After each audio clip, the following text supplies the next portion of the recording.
Welcome to our study of the book of Daniel. This is a work of the Mediview Church of Christ in Mesquite, Texas. And now, here is Mike Heisel with today's lesson. He cared not for the things of the veil, but trusted one who never failed. Oh, Daniel prayed, every morning, noon, and night. Welcome to our Bible study. I appreciate you for joining me in a study of the second part of Daniel 11.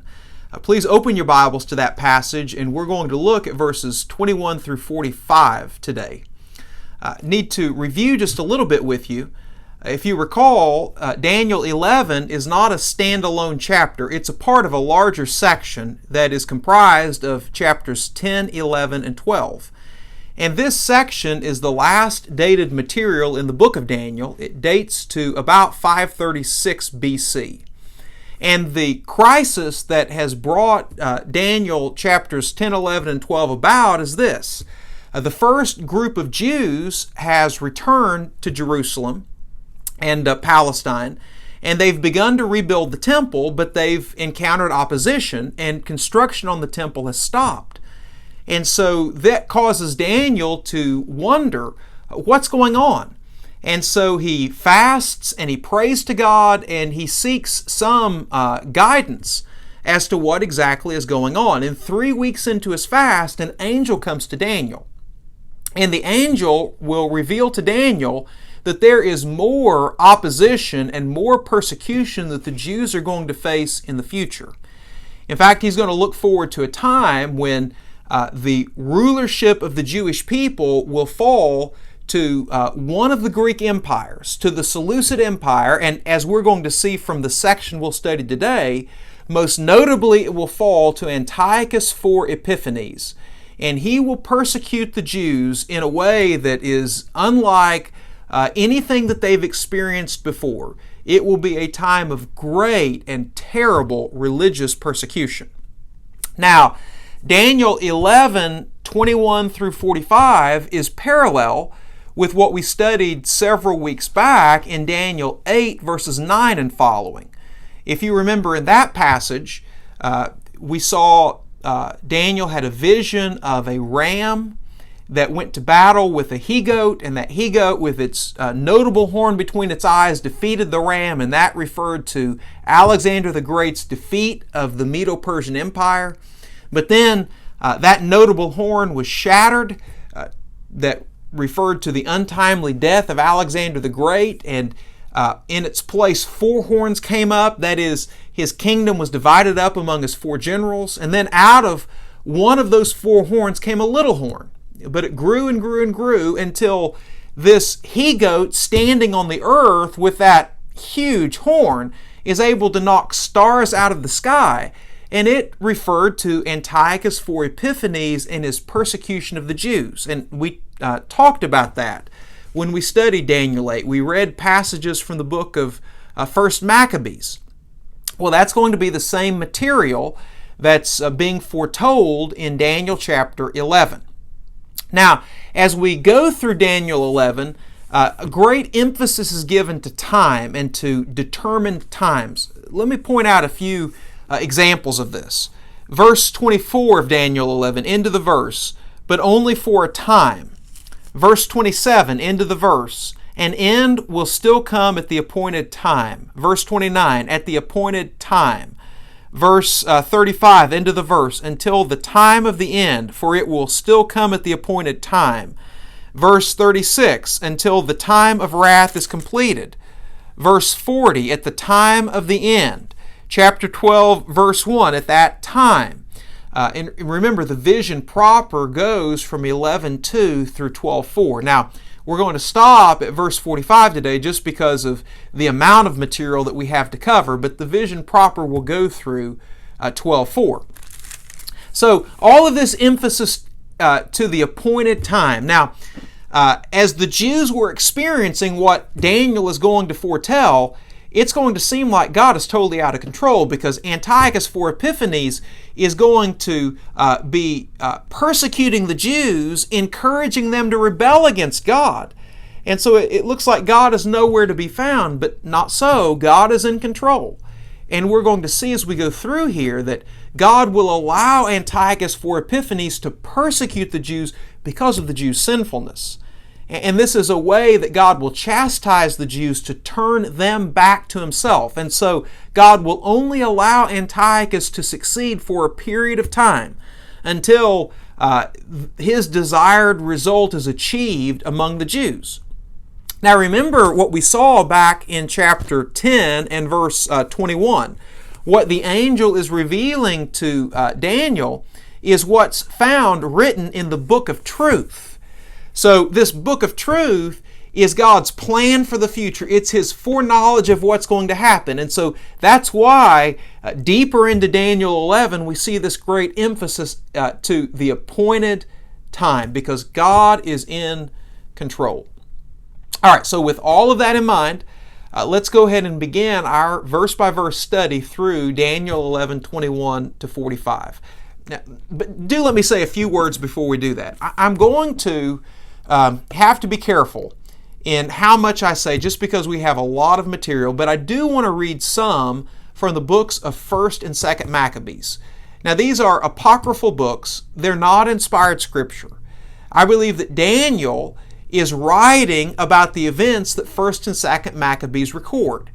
Daniel is looking forward to the events. He's writing as a prophet predicting what will happen.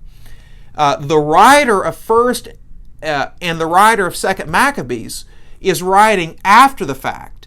He's writing as a historian looking back at what has already happened. But those books are really helpful in allowing us to see what Daniel is foretelling. So I want to read from those books. And I'll try to do so in a way that it's not confusing, but I think that you'll really get some benefit by hearing some of these passages from 1st and 2nd Maccabees. Now, I've got to be careful in the beginning that I don't say too much at the beginning and then not have time to comment adequately on the verses at the end, but if I know myself and I know my tendency, we're going to be rushing by the time we get to the final verses. So I'll just apologize in the future, in advance, that is, for that. And if there's anything that I say that's confusing, feel free to contact me. I'm glad to talk to you about these things. But also understand that you can pause the video and you can go back and you can listen to it again. And get you a good study Bible. A good study Bible will give you the gist of, the gist of what I'm saying as we work through these verses. All right, Daniel 11, verse 21. He will be succeeded, that is, the king we read about last week in verse 20, Seleucus IV, he will be succeeded by a contemptible person who's not been given the honor of royalty. He will invade the kingdom when its people feel secure, and he will seize it through intrigue. Now, who is this talking about? Who is the successor? The one to whom the throne does not rightfully belong, the one who invades the kingdom and through intrigue gains the throne. Well, he's the one that's talked about in 1 Maccabees chapter 1 and verse 10. Here's what 1 Maccabees 1:10 says. From them, and he's talking about from the Greek kings, from the Seleucid dynasty, from them came forth a sinful root, Antiochus Epiphanes, the son of Antiochus, that is, Antiochus III the Great. We read about him in Daniel chapter 11, verse 10 through 19, okay? He, that is Antiochus IV Epiphanes, had been a hostage in Rome. He began to reign in the 137th year of the kingdom of the Greeks. Now, the kingdom of the Greeks began 312. Right? That's when Seleucus became king. So the 137th year would be 175 BC. Okay, so here's what's going on.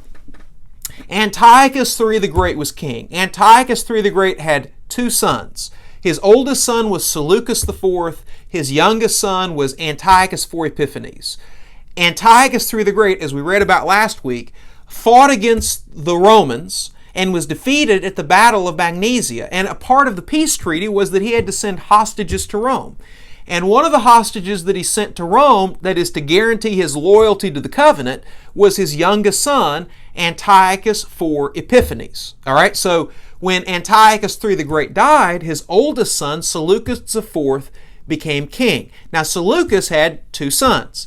He had Demetrius, the older one, and he had Antiochus. Now, so many of the same name, it gets confusing, but Antiochus, his youngest son. Seleucus IV negotiated with Rome to get his brother Antiochus IV Epiphanes released as a hostage. And in exchange for Antiochus IV Epiphanes, Seleucus IV sent his oldest son Demetrius to be held as a hostage to Rome. And so Antiochus IV Epiphanes had been a hostage for 14 years. He makes his journey back to Antioch. And when he makes it as far as Athens, his brother, who's the king, Seleucus IV, he's assassinated. And he was assassinated by one that we read about in verse 20, the tax collector, Heliodorus.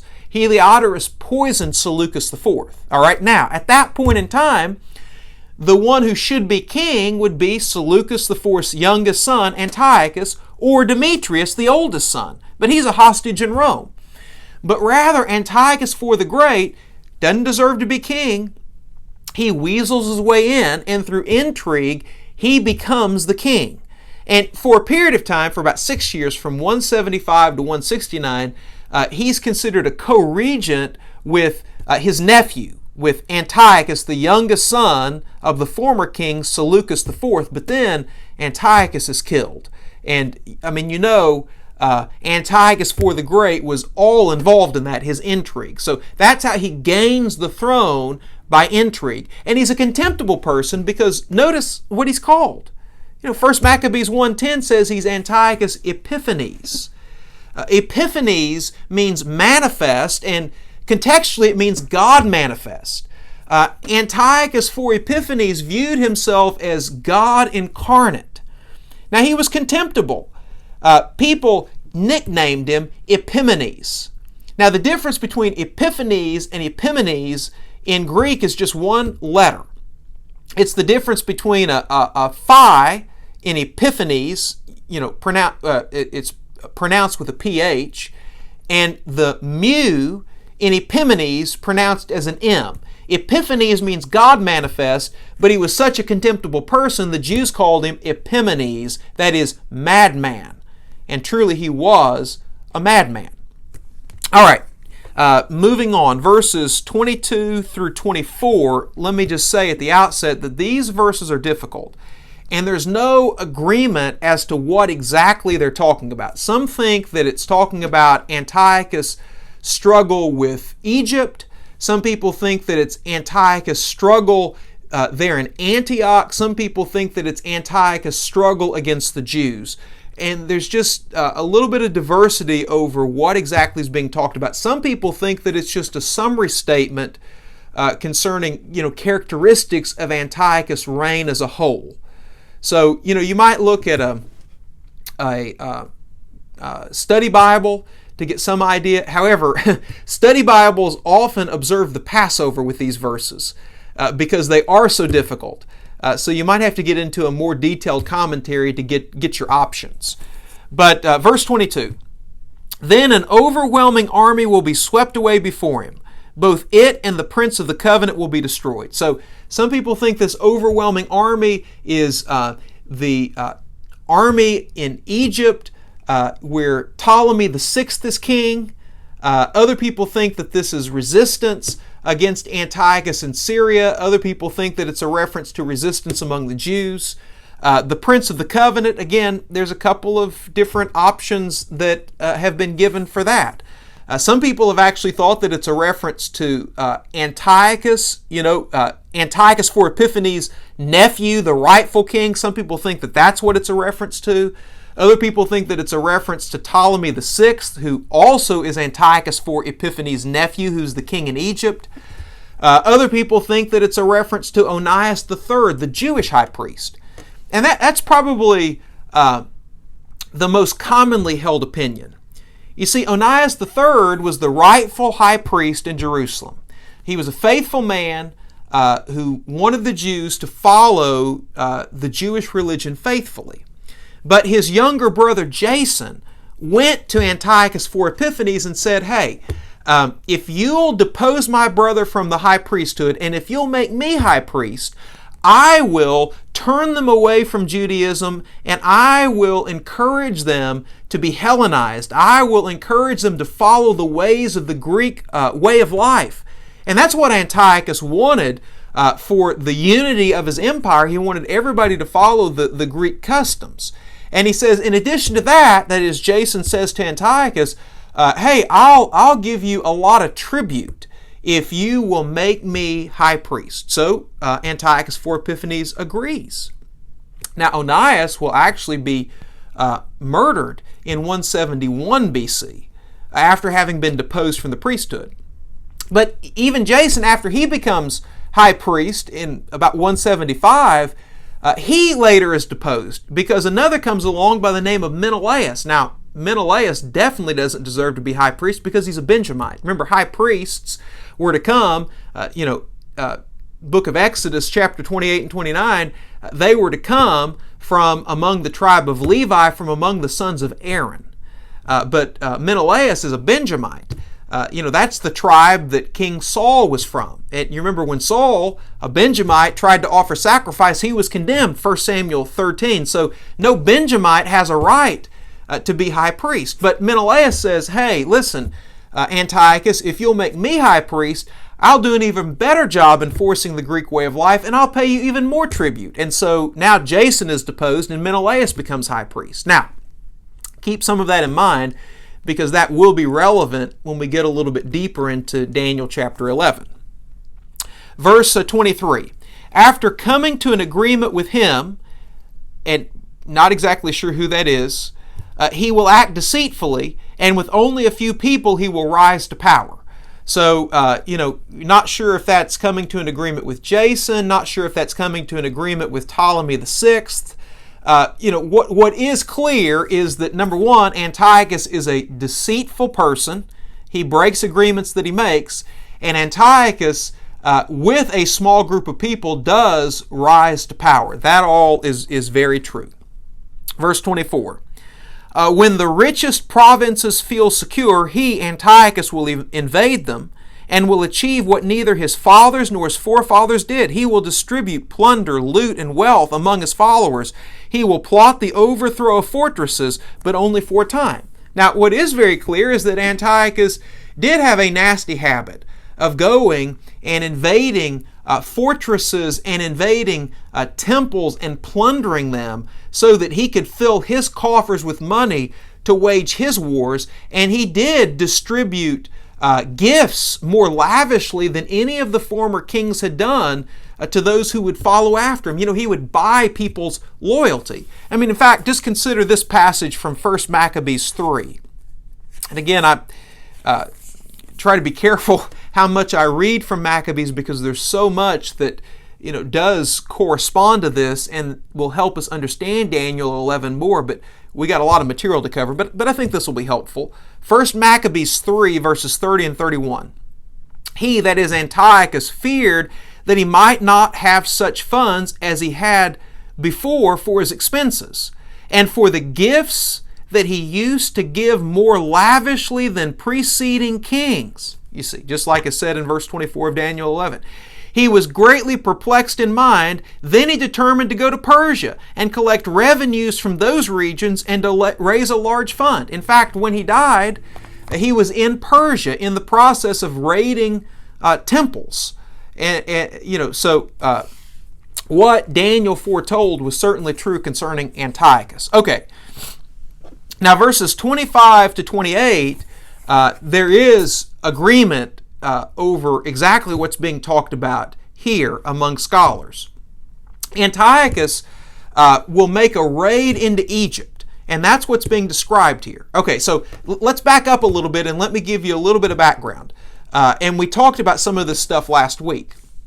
Antiochus III the Great, right, whose father, who was the father of Antiochus for Epiphanes. You remember how he took advantage of a weak king in Egypt to gain control over Palestine. Whenever Ptolemy V was a new king, a young king. At that point in time, in 198, he got control of Palestine. Now, in an attempt to gain control of Egypt, he arranged a marriage between his daughter Cleopatra and Ptolemy V.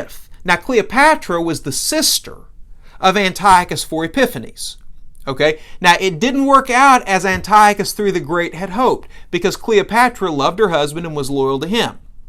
Well, their son, Ptolemy VI, would become king. So whenever Cleopatra died and the throne fell to Ptolemy VI, Ptolemy was a young king. And he had some bad advisors, and we'll talk about them here in just a second. And these advisors encouraged him to try to regain control of Palestine.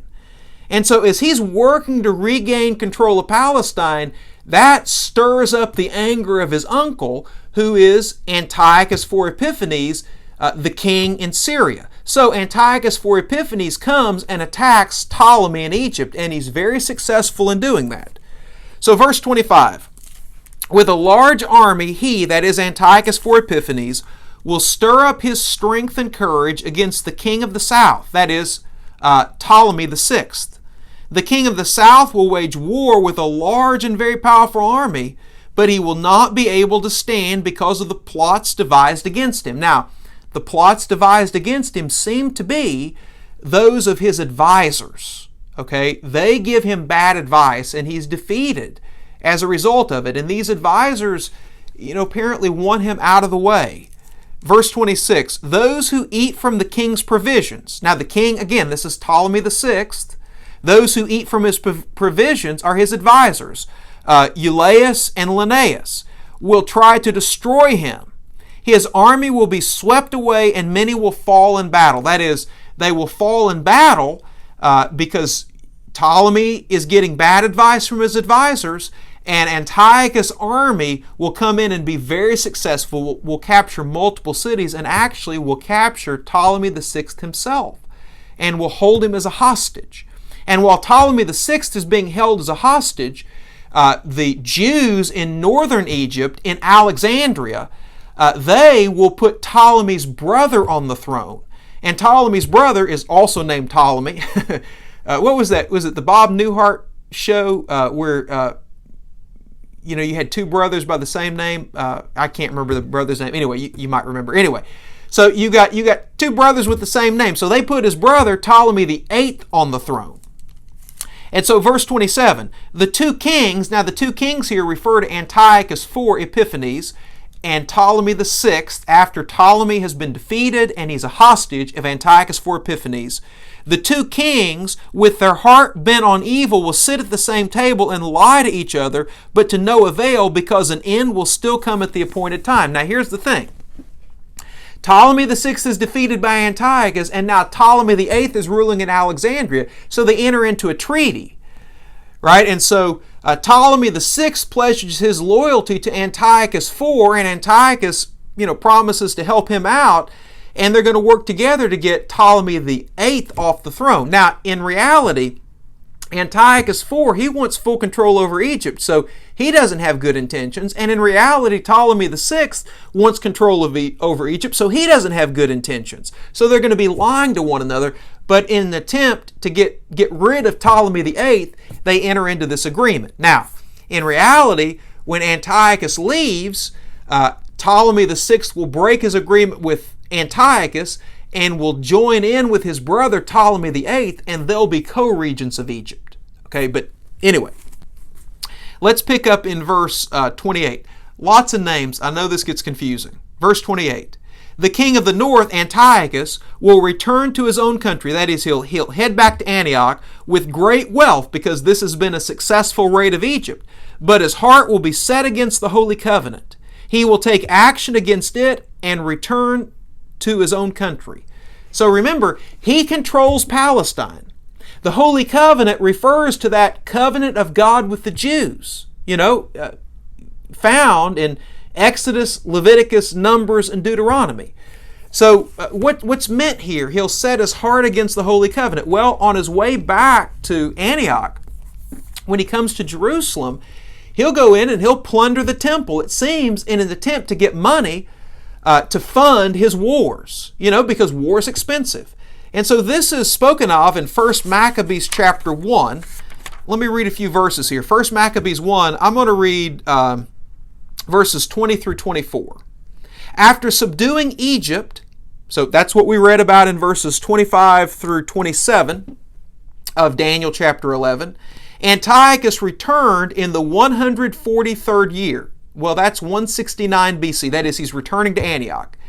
He went up against Israel and came to Jerusalem with a strong force. He arrogantly entered the sanctuary, that is, God's temple, and took the golden altar, the lampstand for light, and all its utensils. He took also the table for the bread of the presence, the cups for the drink offerings, the bowls, the golden censers, the curtain, the crowns, the gold decoration on the front of the temple. Now, these are not sacred objects to him. These are valuable objects to them. He wants their wealth.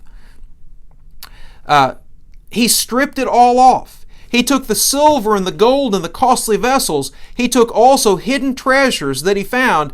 Taking them all, he went to his own land. He shed much blood and spoke with great arrogance. So that is what Daniel foretold in Daniel chapter 11, verse 28. Okay, let's pick up in verse 29 of Daniel 11. At the appointed time, now this would be the next year. This would be 168 BC. He finds out that Ptolemy VI has betrayed him and that he and his brother are ruling, and so he's going to make another invasion of Egypt. At the appointed time, he will invade the south again, but this time the outcome will be different from what it was before. Right? He's not going to be successful this time, and here's the reason, verse 30. Ships of the western coastlands will oppose him, and he will lose heart.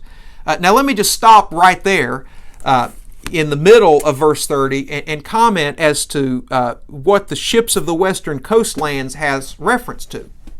So in the Septuagint translation of Daniel, that's translated as the Romans. And undoubtedly it does have reference to the Romans, because you see, the Ptolemies in Egypt appealed to the Romans for help. And when Antiochus invades Egypt again, he's headed toward Alexandria. That's where Ptolemy VIII was reigning as king. Alexandria is the capital of Egypt, so he's headed toward Alexandria, and just outside of Alexandria, he's met by a Roman commander, Pompilius Linnaeus. And Pompilius Linnaeus hands him an order from the Roman Senate that says, hey, cease and desist and leave Egypt. And Antiochus says, well, let me think about it. And the Roman commander gets down and draws a circle in the dirt around Antiochus for Epiphanes and says, before you exit that circle, you better have your mind made up to leave Egypt. Well, Antiochus for Epiphanes knows the power of Rome. His father was defeated by the Romans, and he spent time as a prisoner in Rome, a hostage in Rome. He knows the power of the Romans. He doesn't want to go to war against the Romans, and so with his tail between his legs, he heads back to Antioch. And so he's very upset because he's been defeated. The Romans have stood against him. But he's also upset, he'll also be upset for another reason. Let me read further in verse 30 of Daniel 11, and then I'll give the further reason why he's upset. So verse 30 goes on to say, then he will turn back, that is, he's turning back to Syria, and vent his fury against the Holy Covenant, that is, against the Jews. He will return and show favor to those who forsake the Holy Covenant, that is, to those Jews who will compromise, those Jews who will follow the pagan Greek practices. He'll show favor to them, but he'll vent his fury against the Jews who are faithful to the covenant of God. Now, what is causing his fury? Well, his fury is because he's been defeated by the Romans, but his fury is also caused by an event that's actually spoken of in the book of 2 Maccabees, chapter 5. You see, 2 Maccabees, chapter 5 tells us that while Antiochus was fighting in Egypt, a rumor spread that he'd been killed. And Jason, you remember the ousted high priest Jason, he thinks that this is his opportunity to regain the high priesthood. So he has fled. He's been hiding out among the Ammonites, and he goes to Jerusalem and lays siege to Jerusalem, and he's trying to catch Menelaus. You remember the Benjamite who has now bought the high priesthood. He's trying to kill Menelaus and regain the high priesthood for himself. And so when Antiochus hears about that, he thinks that the Jews are rebelling against him. In fact, let me read for you from the book of 2 Maccabees chapter 5, verses 11 through 14, where this is spoken of. When news of what had happened reached the king, that is Antiochus, he took it to mean that Judea was in revolt. So, raging inwardly, he left Egypt and took the city by storm. He commanded his soldiers to cut down relentlessly everyone they met and to kill those who went into their houses. Then there was massacre of young and old, destruction of boys, women, and children, and slaughter of young girls and infants. Within a total of 3 days, 80,000 were destroyed, 40,000 in hand-to-hand fighting, and as many were sold into slavery as were killed. So 80,000 killed, another 80,000 sold into slavery. So Antiochus is venting his fury against the Holy Covenant and against the Jewish people. Okay, back to Daniel chapter 11. Let's pick up in verse 31. That is Antiochus's, armed forces will rise up to desecrate the temple fortress and will abolish the daily sacrifice. Then they will set up the abomination that causes desolation. Okay, so what this has reference to is what happened shortly thereafter. So, Antiochus, after killing all of these Jews, he goes back to Antioch, but then he sends back to Jerusalem a commander. And here's what happens when this commander comes to Jerusalem. 2 Maccabees chapter 5, verse 24. Antiochus sent Apollonius, the captain of the Mysians, with an army of 22,000 and commanded him to kill all the grown men, that is, of the Jews, and sell the women and boys as slaves. When this man arrived in Jerusalem, he pretended to be peaceably disposed and waited until the holy Sabbath day, the day the Jews would rest. Then, finding the Jews not at work, he ordered his troops to parade under arms. So they put on this parade, because that would cause the Jews to come out and watch the parade. He put to sword all those who came out to see them, then rushed into the city with his armed warriors and killed a great number of people. So again, he's desecrating the Jews. But then this order goes out, and this order goes out basically forbidding Judaism, and an order goes out that causes the Jewish temple to be desecrated. Let me read to you from 1 Maccabees chapter 1, beginning in verse 41, and I'm going to skip a few verses here, but let me read to you some of these verses. 1 Maccabees 1, verse 41.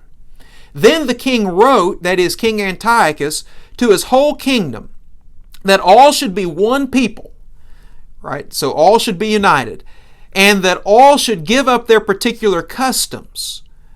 That is, everybody should give up their particular customs and adopt the Greek way of life, and this included the Jews. Give up the Jewish customs. Well, theirs weren't merely customs. This was God's command. Verse 43.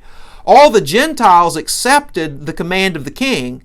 Many even from Israel gladly adopted his religion. They sacrificed to idols and profaned the Sabbath. And the king sent letters by messengers to Jerusalem and the towns of Judah. He directed them to follow customs strange to the land, to forbid burnt offerings and sacrifices and drink offerings in the sanctuary, to profane Sabbaths and festivals, to defile the sanctuary and the priests, to build altars and sacred precincts and shrines for idols, to sacrifice swine and other unclean animals, to leave their sons uncircumcised, and they were to make themselves abominable by every unclean and profane thing, so that they would forget the law, that is, the law of Moses, and change all the ordinances. He added, and whoever does not obey the command of the king shall die. And then dropping down to verse 54, now on the 15th day of Kislev was the 12th Jewish month corresponding to our November, December. So on the 15th day of Kislev in the 145th year, that is December of 167 BC, they erected a desolating sacrilege on the altar of burnt offerings. That is, in the temple, in the courtyard of the temple, on the brazen altar, the altar of burnt offerings. I'll get it out there in a second. They erected this altar to Zeus. All right. Then 10 days later, verse 59, on the 25th day of the month, they offered sacrifice on the altar that was on top of the altar of burnt offerings. So that is the abomination of desolation that Daniel spoke of here in verse 31 of Daniel chapter 11. And in fact, 2 Maccabees chapter 6 records it this way. Same thing, just in different words. 2 Maccabees 6, verse 1. Not long after this, the king sent an Athenian senator to compel the Jews to forsake the laws of their ancestors and no longer live by the laws of God. So that's the decree we read about in 1 Maccabees 1. Also to pollute the temple in Jerusalem and to call it the temple of the Olympian Zeus. So the temple of Yahweh, the God of Israel, has now been dedicated to Zeus, this Greek god Zeus. And so that's what Daniel foretold, the desecration of the temple and the abomination of desolation, Daniel 11:31. Okay, verse 32 of Daniel 11. With flattery he will corrupt those who have violated the covenant, but the people who know their God will firmly resist him. All right, so Antiochus sent out into the realm of the Jews these enforcers, because altars have been built all around Judea, these pagan altars, and so the Jews are forced to offer these pagan sacrifices and to eat pig's flesh at these various altars, and so enforcers are sent out to encourage Jews to do that. And these enforcers would try first to flatter the Jews. In fact, consider what happened in Modin, which is a very significant city because that's where Mattathias and his boys were. That's where the resistance against Antiochus started. But in 1 Maccabees 2, verse 18, we read some of this flattery. Now, be the first, that is this representative of Antiochus says, be the first to come and do what the king has commanded, and all the Gentiles and the people of Judah and those that are left in Jerusalem, they've done this. Then you and your sons will be numbered among the friends of the king, and you and your sons will be honored with silver and gold and many gifts. So, sacrifice to these pagan gods, and you're going to be the friend of Antiochus. So with flattery, he encouraged many Jews, and many Jews did violate the covenant. But some Jews chose to resist, and some Jews lost their lives in their resistance. Let me read from 1 Maccabees 1, 62 and 63. But many in Israel stood firm, and were resolved in their hearts not to eat unclean food. They chose to die rather than to be defiled by food or profane the holy covenant, that is, the holy covenant of God. And they did die. Very great wrath came on Israel. So, as Daniel foretold, Daniel 11:32, through flattery, some violated the covenant, but the people who knew God, they stood firmly and they wouldn't do it, and many of them died. Verse 33 of Daniel 11. Those who are wise. Now, wisdom in the Old Testament doesn't just refer to people who are smart. You go to the book of Proverbs, the wise person is the righteous person who is obedient to God. The foolish person, may be a genius, but it's the person who rebels against God. So those who are wise, those who are faithful to God, will instruct many, though for a time they will fall by the sword or be burned or captured or plundered. So Jews who refuse to follow the sinful decree of Antiochus for Epiphanes, they died in the worst of ways. They died at the sword. They were burned for their faithfulness. Let me read a couple of passages from 2 Maccabees chapter 6. And by the way, if you want to read a more detailed account of how some of these people were put to death, read 2 Maccabees chapter 6 and 7. It's just, it's horrific, but it's also faith-building. and it's encouraging for us to be faithful regardless of the consequences. But 2 Maccabees chapter 6 verse 10, for example, that is example of those who were put to death for refusing to obey Antiochus 4 Epiphanes. For example, 2 women were brought in having circumcised their children. Remember, circumcision was outlawed by Antiochus, but circumcision, according to the covenant, is the sign of the covenant. Big deal, in Israel, but Antiochus outlawed it. So 2 women circumcised their children, and they were publicly paraded around the city with their babies hanging at their breasts. So their babies are killed and hung around their necks, hanging at their breasts. And then those women and their babies were hurled headlong from the wall. So a terrible, terrible thing Antiochus did. Verse 11, others who had assembled in the caves nearby in order to observe the 7th day secretly. Remember, again, for the Jews, Sabbath observance is central to the covenant. Don't work on Saturday. And Antiochus has outlawed observing the Sabbath. But some Jews secretly gather in a cave to observe the Sabbath. Well, they're betrayed. Someone says, hey, they're in this cave. To Philip. Philip is the governor that Antiochus has left there in Jerusalem to enforce his pagan laws. So they were betrayed to Philip, and they were all burned together because their piety kept them from defending themselves in view of their regard for that most holy day. So, they're secretly in a cave, they're betrayed, the troops come to arrest them, they won't even flee or fight for their lives because they're so pious to God, they won't do anything on the Sabbath day, so they're burned.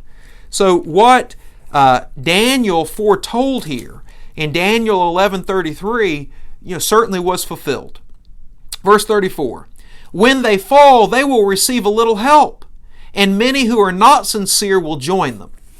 So, what does this mean? When they fall, they will receive a little help. Well, what's clear is that ultimately the Jews won the day. Antiochus was defeated. Now, from an earthly perspective, it would look like Antiochus was defeated because of Mattathias and his 5 sons who fought against Antiochus and the Syrian army. And the most notable of those sons was Judas Maccabeus. So from an earthly perspective, it would look like they won because of this, the war, the successful warfare of the Jews. But in reality, we know that this is God chastening the Jews, turning the Jews back to Himself. In reality, they win by turning their hearts back to God. So the Maccabees were, from God's perspective, only a little help. They were only a little bit of the reason why Antiochus ultimately was defeated. In reality, it was because of faithfulness to God that God allowed Antiochus to be overthrown. But the little help, long story short, I haven't just come out and said this yet, the little help I think to be a reference to Mattathias and his 5 sons. It has reference to the Maccabees and their resistance against Antiochus 4 Epiphanes. Now, when it says that many who are not sincere will join them, I think the reference is to joining the Maccabees. And I would say that probably what's meant by the fact that many who are not sincere will join them refers to the fact that the Maccabees would punish the Jews who would compromise and engage in the pagan practices. And so a lot of people, out of fear of the Maccabees, joined the Maccabees because they would forcefully circumcise children. In fact, the Maccabees started the resistance when Mattathias, the father, killed a Jew who was compromising and who was about to offer sacrifice on the pagan altar there at Modin. So out of fear of them, people who really weren't devoted to God insincerely joined their movement. I spent way too much time explaining that one little phrase. Pardon me. All right, so let's move on. Verse 35. Some of the wise will stumble, so that they may be refined, purified, and made spotless until the time of the end, for it will still come at the appointed time. So the wise, those who are faithful to the covenant, they'll stumble. I think that has reference not to them sinning, but it has reference to them being put to death because of their faithfulness. And what's the whole reason from God's perspective for them to be put to death? Well, the purpose is purification. The purpose is gaining righteousness. It's so that they will be refined, purified, and made spotless spiritually. And I think a great example of this is Eliezer. In 2 Maccabees chapter 6, we're introduced to this aged scribe by the name of Eliezer. He's 90 years old. And he's encouraged to eat pig flesh, to compromise and eat pig flesh. Well, that's in violation of God's covenant because, pigs are unclean animals. Leviticus 11, Deuteronomy 14, he won't do it. He's told, if you don't eat pig flesh, you're going to be put to death. But if you'll eat pig flesh now, you can be spared. And here's what Eliezer says. Refusing to eat the pig flesh, willingly giving himself to death so that he can be faithful to God. Here's what he says, 2 Maccabees 6, beginning in verse 24. Such pretense, that is, for me to eat this pig flesh and pretend that it's a holy sacrifice, such pretense is not worthy of our time of life, he said. For many of the young might suppose that Eliezer in his 90th year has gone over to an alien religion, and through my pretense, for the sake of living a brief moment longer, they would be led astray because of me, while I defile and disgrace my old age. I don't want to lead anybody astray because of my example. I want to lead people by my example toward righteousness. I want to allow them to be refined and purified and made white spiritually, which is what's being said, Deuteronomy 11:34. Picking up here, 2 Maccabees 6, verse 26. Even if for the present I would avoid the punishment of mortals, yet whether I live or die, I will not escape the hands of the Almighty. God will hold me accountable if I eat this pig flesh. Therefore, by bravely giving up my life now, I will show myself worthy of my old age, and leave to the young and noble an example of how to die a good death willingly and nobly for the reverend and holy laws. And then Eliezer was put to death. But he was faithful to God so that his example would cause other people to be faithful to God as well. So I think that's what verse 35 is talking about here in Daniel chapter 11. Okay, now we move into verses 36 to 45. Now, if you're reading from an NIV, you see that the NIV breaks the text at verse 35. And so you've got a different heading here before verse 36, the king who exalts himself. Now, the reason for this is as follows. A lot of people say that what is recorded in verses 36 to 45, especially what's found in verses 40 to 45, does not fit the life of Antiochus for Epiphanes. Now, if you're just reading the text, there is nothing to make you think that the text should be broken at verse 35. I mean, it seems like it will continue to talk about Antiochus for Epiphanes, but again, many people say what's recorded here does not fit the life of Antiochus for Epiphanes. So, it's handled in a couple of different ways. Skeptical scholars who don't believe in divine inspiration say, well, the book of Daniel was written right at this time, right while Antiochus for Epiphanes was in the middle of persecuting the Jews. It's not prophecy, it's the recording of history as though it were prophecy. And what follows, verses 36 and following, is wrong because actually the writer attempts to predict the future, and he predicts a wrong ending for Antiochus for Epiphanes. So they would say, well, yeah, it continues to talk about Antiochus for Epiphanes, but it's wrong. Now, conservative evangelical scholars who believe that actually a 6th century prophet Daniel wrote the book of Daniel as predictive prophecy, they say, well, no, this doesn't fit the life of Antiochus for Epiphanes. And it's not talking about Antiochus for Epiphanes. Rather, what happens is we shift forward to the future. In fact, the time future from even our perspective. And what's being talked about is Antichrist who will arise at the very end. And so that's why this doesn't fit the life of Antiochus for Epiphanes, because it's not him. It's a ruler who will be like him. It's this future Antichrist. And they argue that especially because verse 40 says, at the time of the end. And then chapter 12, verse 2 talks about the resurrection. So they say, you see here, we flash forward to a time, even future from our perspective. Well, let me just say that I'm not persuaded by either one of these positions.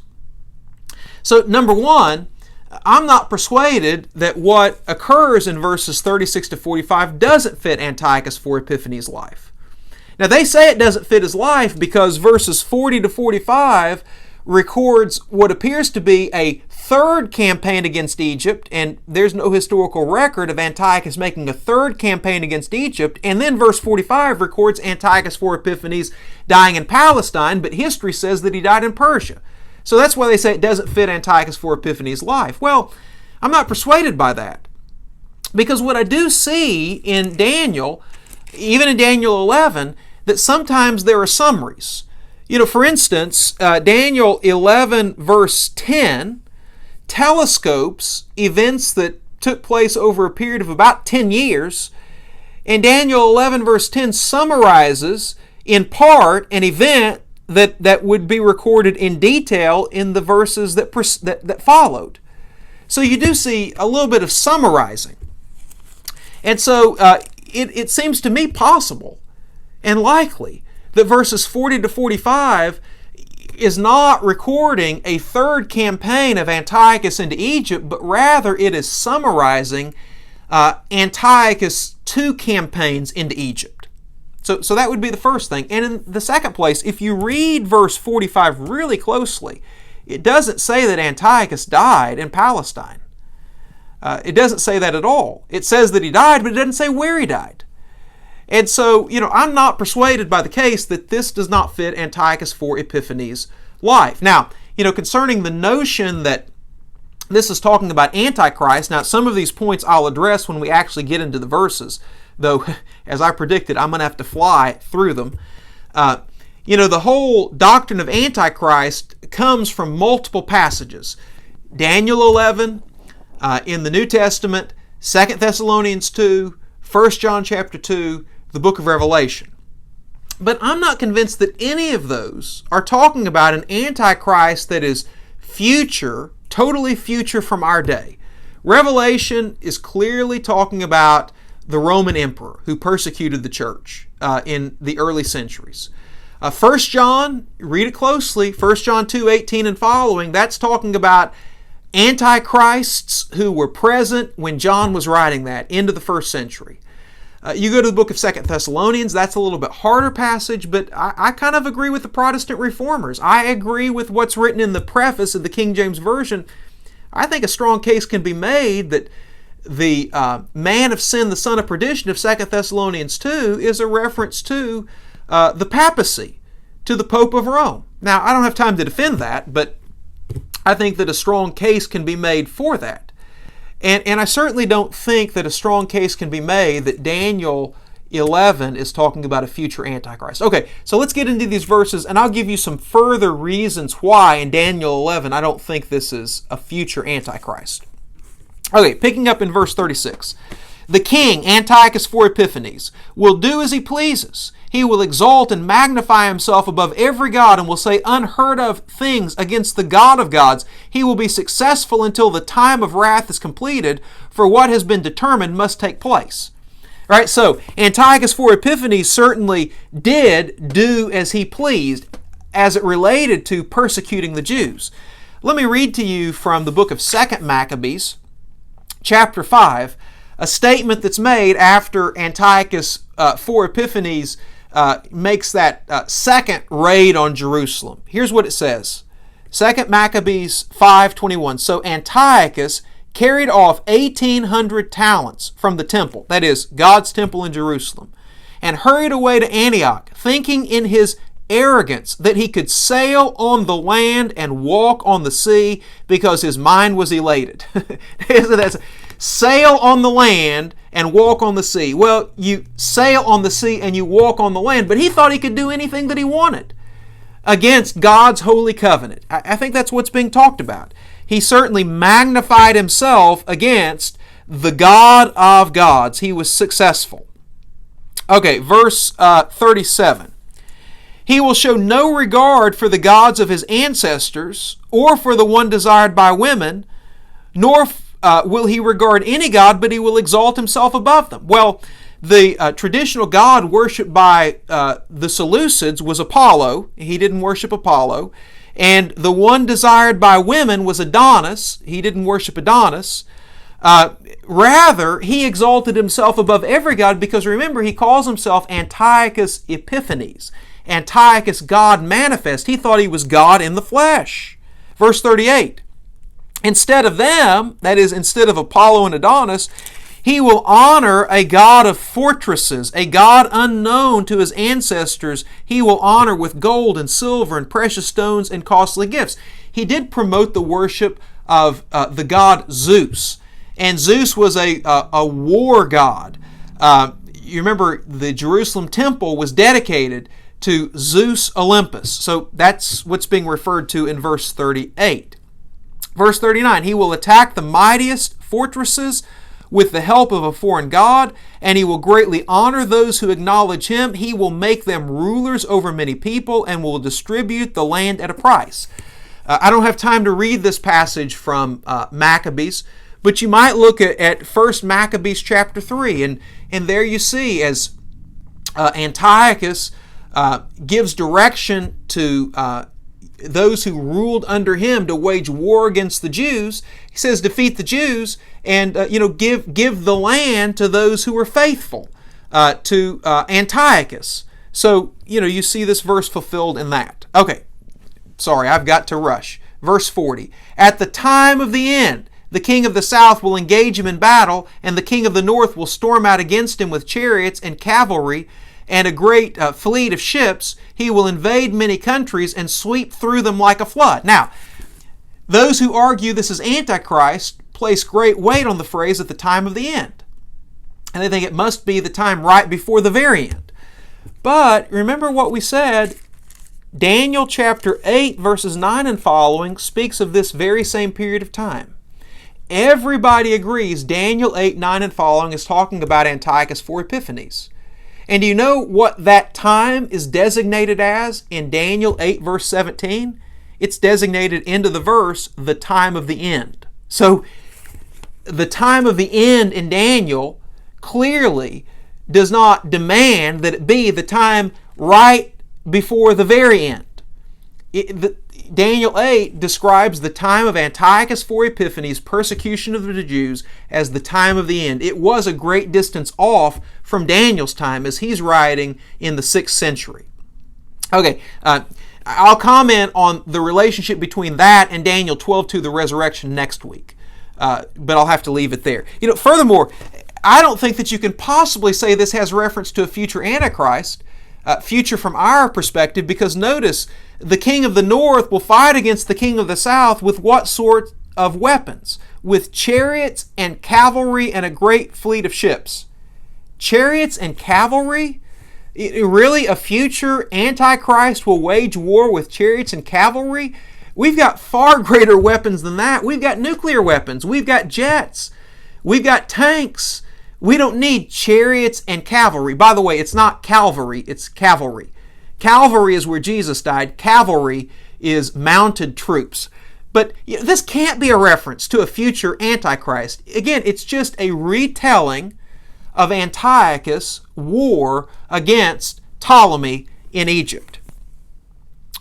Verse 41, he will also invade the beautiful land. Now that's the phrase that's occurred several times in Daniel, chapter 8, verse 9, chapter 11, verse 16.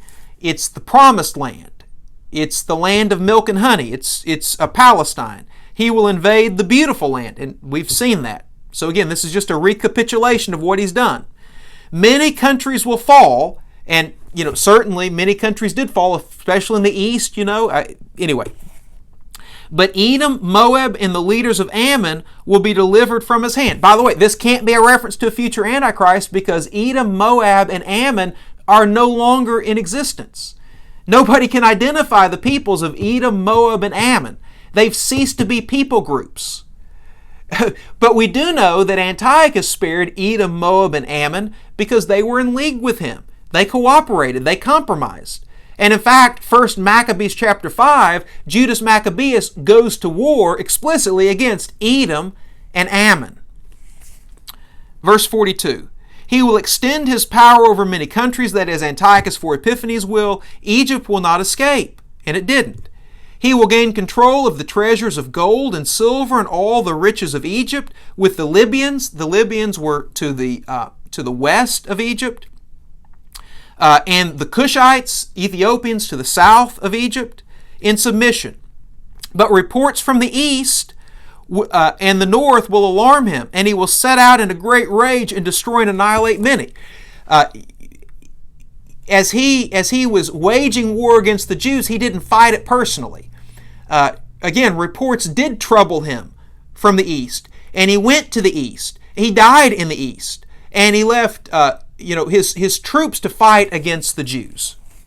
So that certainly happened from what we know of with Antiochus IV Epiphanes. Verse 45, he will pitch his royal tents between the sea and the beautiful and holy mountain, yet he will come to his end and no one will help him. Now that does not say, as most assert, that he died in Palestine.